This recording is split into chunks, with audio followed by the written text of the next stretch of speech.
जय श्री कृष्णा। सदाचार, सोचाचार, स्नान, भस्म धारण, संध्या वंदन, प्रणव जप, गायत्री जप, दान, न्याय तत्, धनोपार्जन तथा अग्निहोत्र आदि की विधि एवं उनकी महिमा का वर्णन। ऋषिगण बोले, हे सूत जी, अब आप शीघ्र ही हमें वह सदाचार सुनाइए जिससे विद्वान पुरुष पूर्ण लोकों पर विजय प्राप्त कर लेता है और स्वर्ग प्रदान करने वाले धर्ममय आचारों तथा नरक का कष्ट देने वाले अधर्ममय आचारों का भी वर्णन कीजिए। सूची बोले, हे ऋषियों, सदाचार का पालन करने वाला विद्वान ब्राह्मण ही वास्तव में ब्राह्मण नाम धारण करने का अधिकारी है, जो केवल वेदोक्त आचार का पालन करने वाला है और उस ब्राह्मण की विप्रह संज्ञा होती है। सदाचार, वेदाचार तथा विद्या, इनमें से एक एक गुण से ही युक्त होने पर उसे द्विज कहते हैं और जिसमें स्वल्प मात्रा में ही आचार का पालन देखा जाता है और जिसने वेदा अध्ययन भी बहुत कम किया है तथा जो राजा का सेवक यानी पुरोहित, मंत्री आदि है, उसे क्षत्रिय ब्राह्मण कहते हैं। जो ब्राह्मण कृषि तथा वाणिज्य क्रम करने वाला है और कुछ कुछ ब्राह्मणोचित आचार का भी पालन करता है, वह वैश्य ब्राह्मण है। तथा जो स्वयं ही खेत जोतता, हल चलाता है, उसे शूद्र ब्राह्मण कहा गया है। और जो दूसरों के दोष देखने वाला और परद्रोही है, उसे चांडाल द्विज कहते हैं। और इस तरह क्षत्रियों में भी जो पृथ्वी का पालन करता है वह राजा है और दूसरे लोग राज तत्वहीन क्षत्रिय माने गए हैं। वैश्यों में जो धान्य आदि वस्तुओं का क्रय विक्रय करता है वह वैश्य है। दूसरों का वर्णिक कहते हैं, जो ब्राह्मणों, क्षत्रियों तथा वैश्यों की सेवा में लगा रहता है वह शूद्र कहलाता है और जो शूद्र हल जोतने का काम करता है उसे वृक्षल समझना चाहिए। शेष शूद्र दास्यु कहलाते हैं।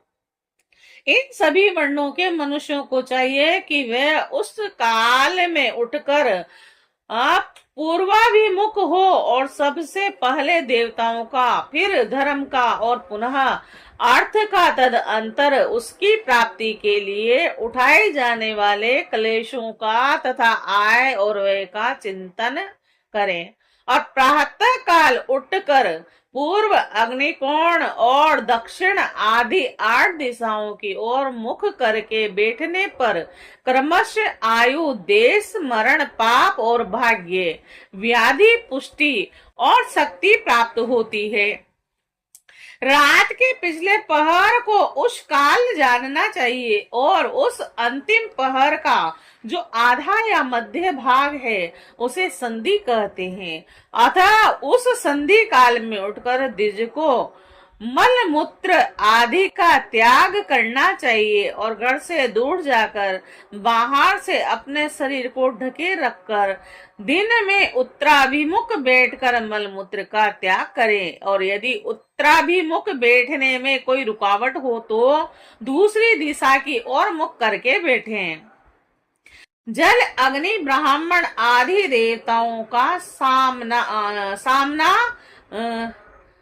बचाकर बैठे और बाएं हाथ से उपस्थ हो ढककर तथा दाहिने हाथ से मुख को ढककर मल त्याग करें और उठने पर उस मल को न देखें। तदंतर जलाशय से बाहर निकले हुए जल से ही गुर्दा की शुद्धि करें अथवा देवताओं, पितरों तथा ऋषियों के तीर्थों में उतरे बिना ही प्राप्त हुए जल से शुद्धि करनी चाहिए।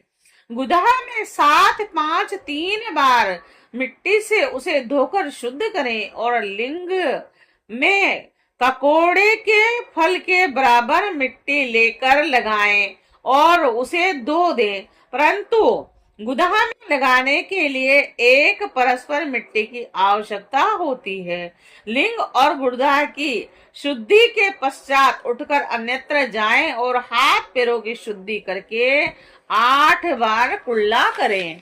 और जिस किसी वृक्ष के पत्ते से अथवा उसके पतले काष्ठ से जल के बाहर दातुन करना चाहिए और उस समय तर्जनी उंगली का उपयोग न करें, और यह दंत शुद्धि का विधान बतलाया गया है।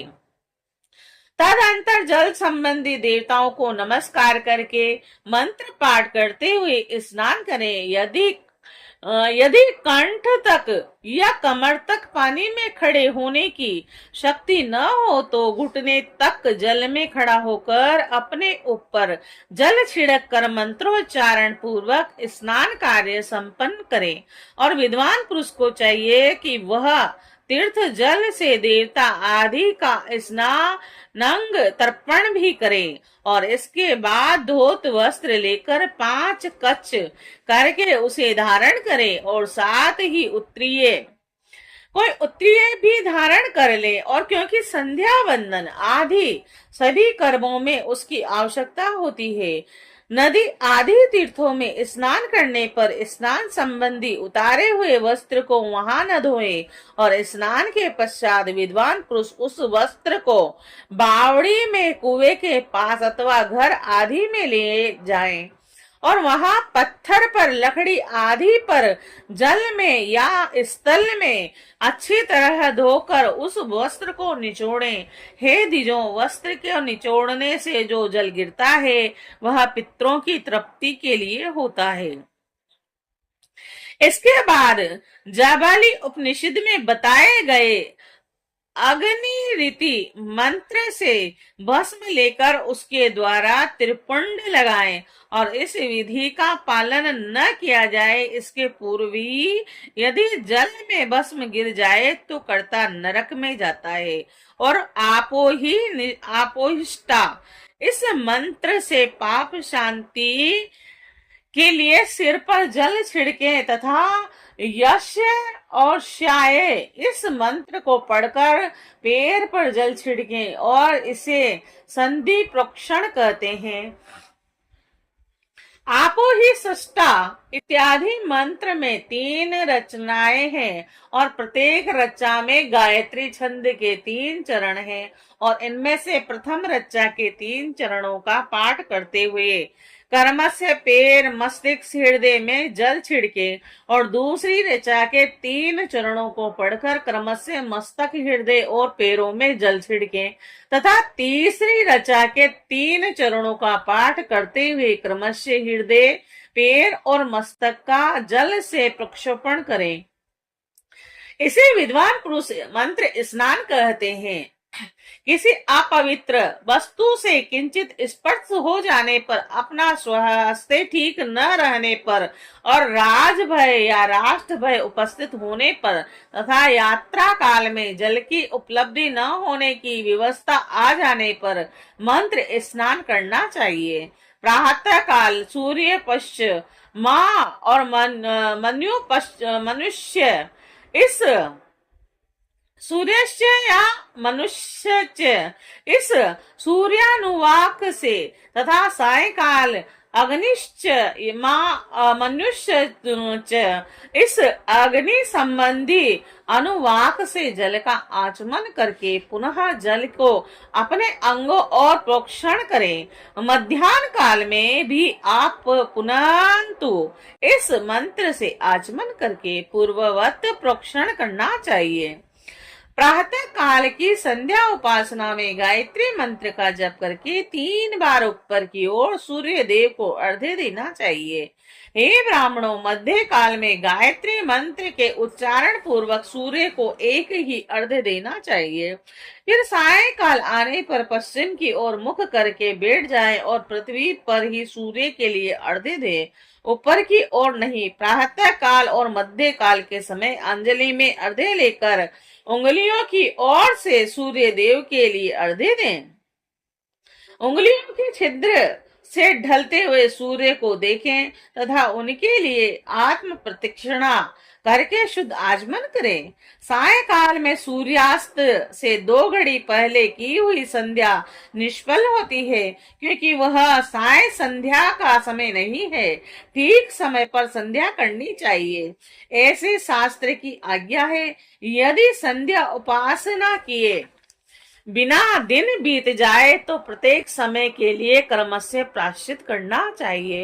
यदि एक दिन बीते तो प्रत्येक बीते हुए संध्या काल के लिए नित्य नियम के अतिरिक्त 100 गायत्री मंत्र का अधिक जप करें, और यदि नित्य क्रम के लुप्त हुए 10 दिन से अधिक बीत जाएं तो उसके प्रायश्चित रूप में 1 लाख गायत्री का जप करना चाहिए।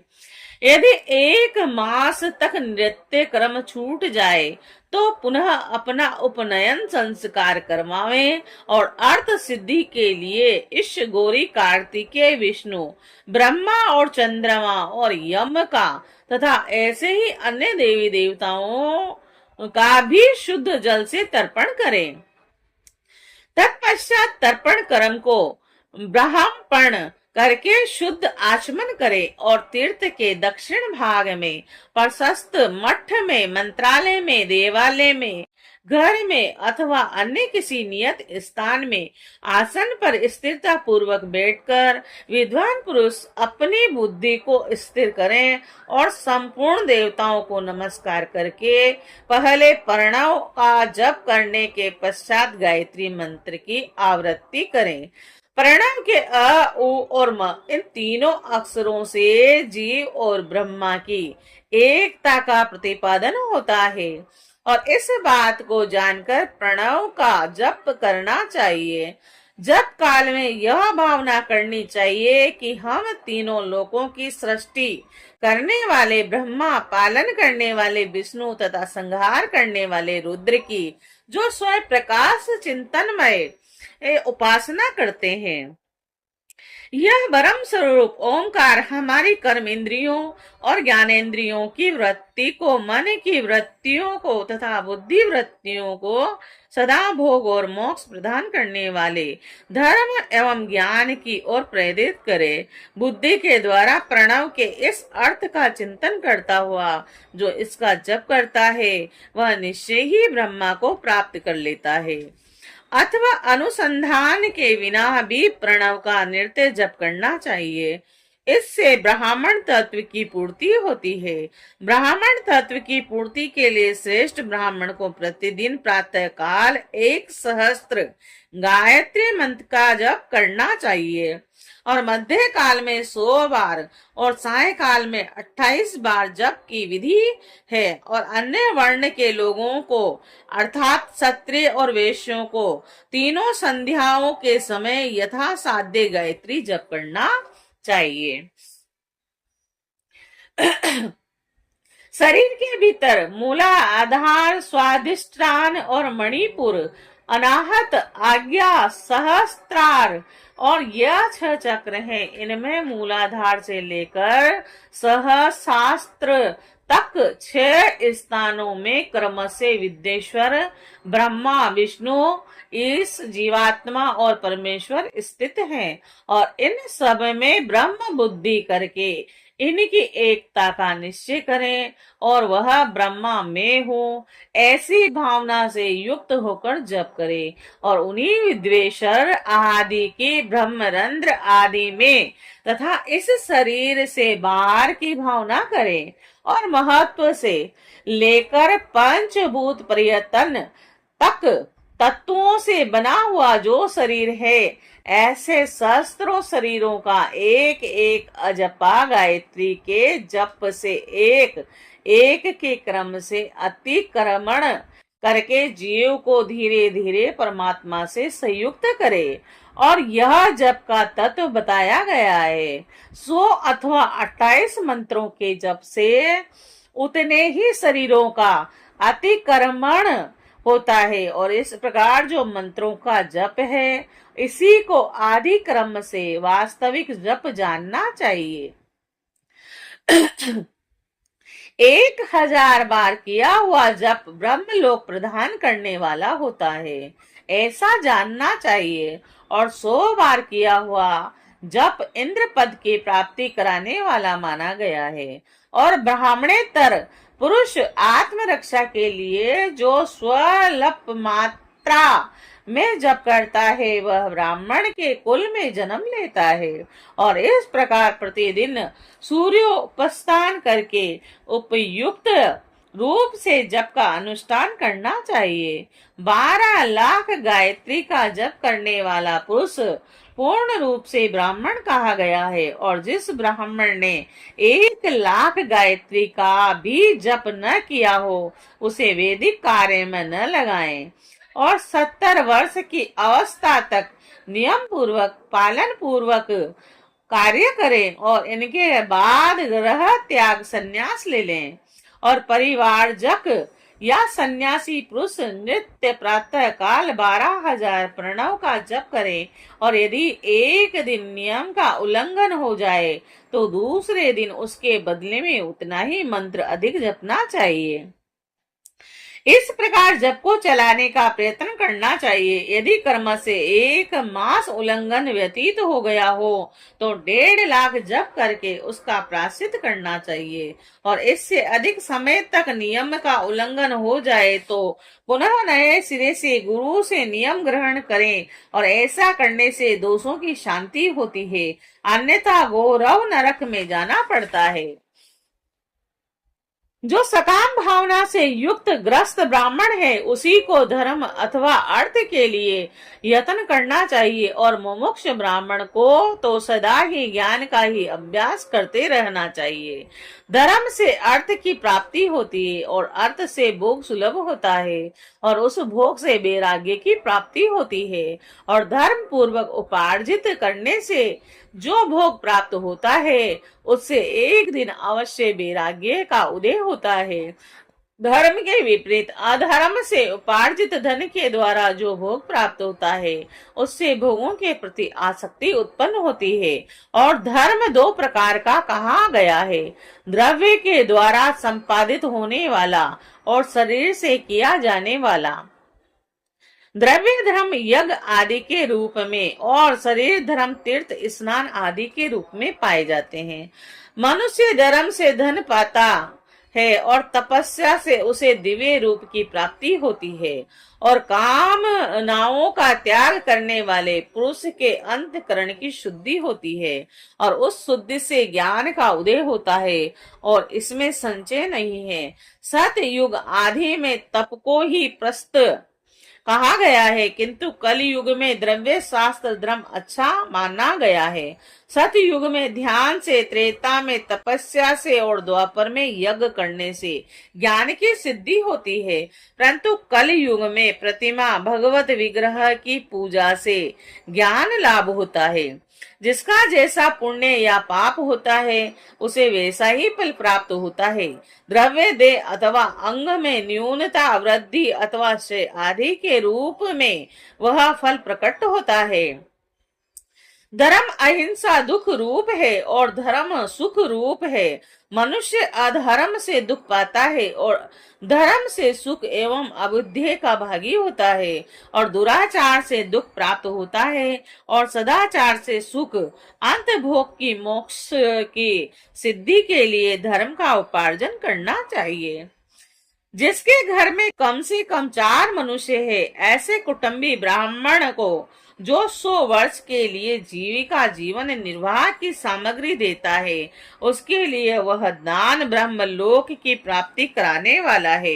और 1000 चंद्रायण व्रत का अनुष्ठान ब्रह्मलोकदायक माना गया है। जो क्षत्रिय 1000 कुटुंबों को जीविका और आवास देता है उसका वह कर्म इंद्रलोक की प्राप्ति कराने वाला होता है। और 10,000 कुटुंबों को दिया हुआ आश्रय दान ब्रह्मलोक प्रदान करता है। दाता पुरुष जिस देवता के उद्देश्य से दान करता है अर्थात वह दान के द्वारा जिस देवता को प्रसन्न करना चाहता है उसी का लोक उसे प्राप्त होता है, ऐसा वेद वेता पुरुष कहते हैं।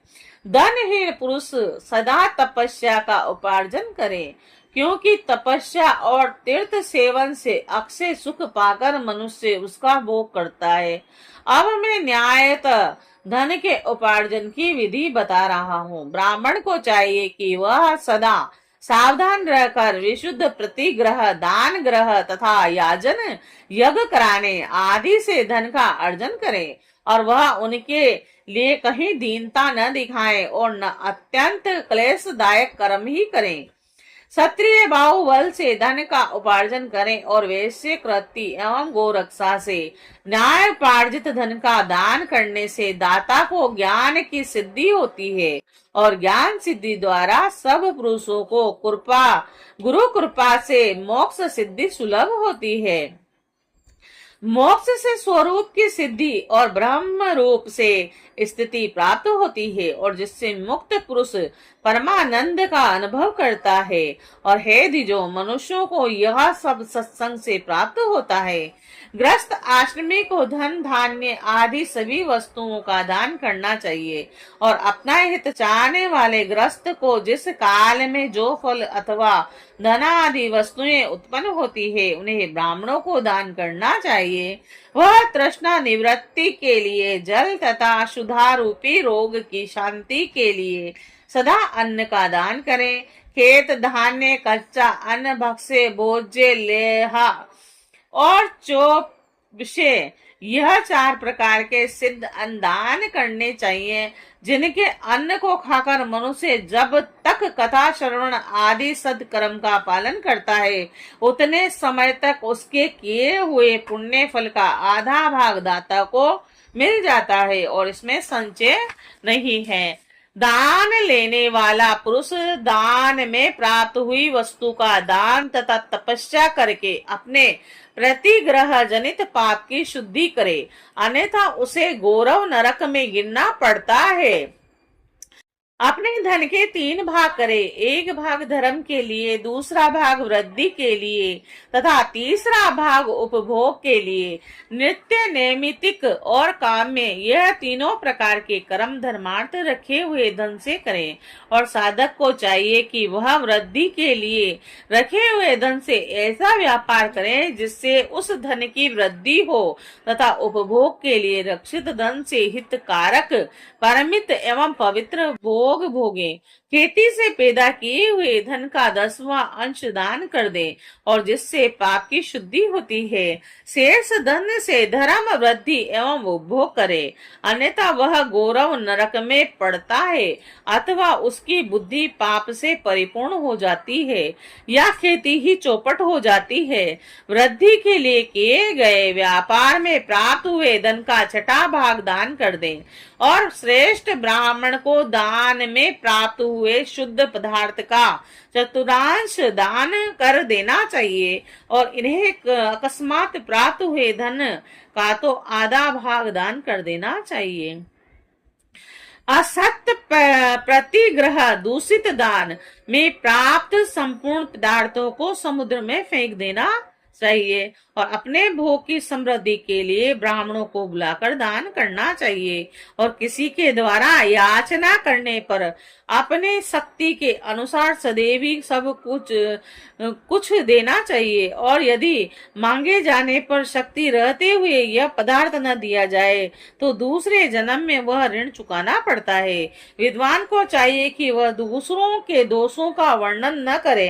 हे ब्राह्मण, देशवश दूसरों के सुने या देखे हुए छिद्र को भी प्रकट न करे और विद्वान पुरुष ऐसी बात न कहे जो समस्त प्राणियों के हृदय में रोष पैदा करने वाली हो। ऐश्वर्य की सिद्धि के लिए दोनों संध्याओं के समय अग्निहोत्र करें और यदि समर्थ हो तो वह एक ही समय सूर्य और अग्नि को विधि पूर्वक दी हुई आहुति से संतुष्ट करें।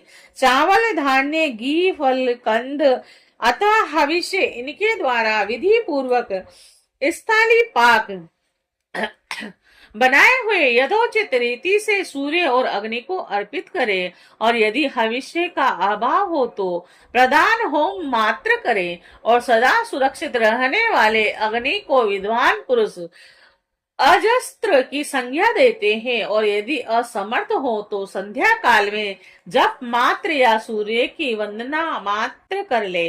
और आत्मज्ञान की इच्छा वाले तथा धनार्थी पुरुषों को भी इस प्रकार विधिवत उपासना करनी चाहिए, जो सदा ब्रह्म यज्ञ में तत्पर रहते हैं और देवताओं की पूजा में लगे रहते हैं, नृत्य, अग्नि पूजा एवं गुरु पूजा में अनुरक्त होते हैं तथा ब्राह्मणों को तृप्त किया करते हैं। वे सब लोग स्वर्ग के भागी होते हैं।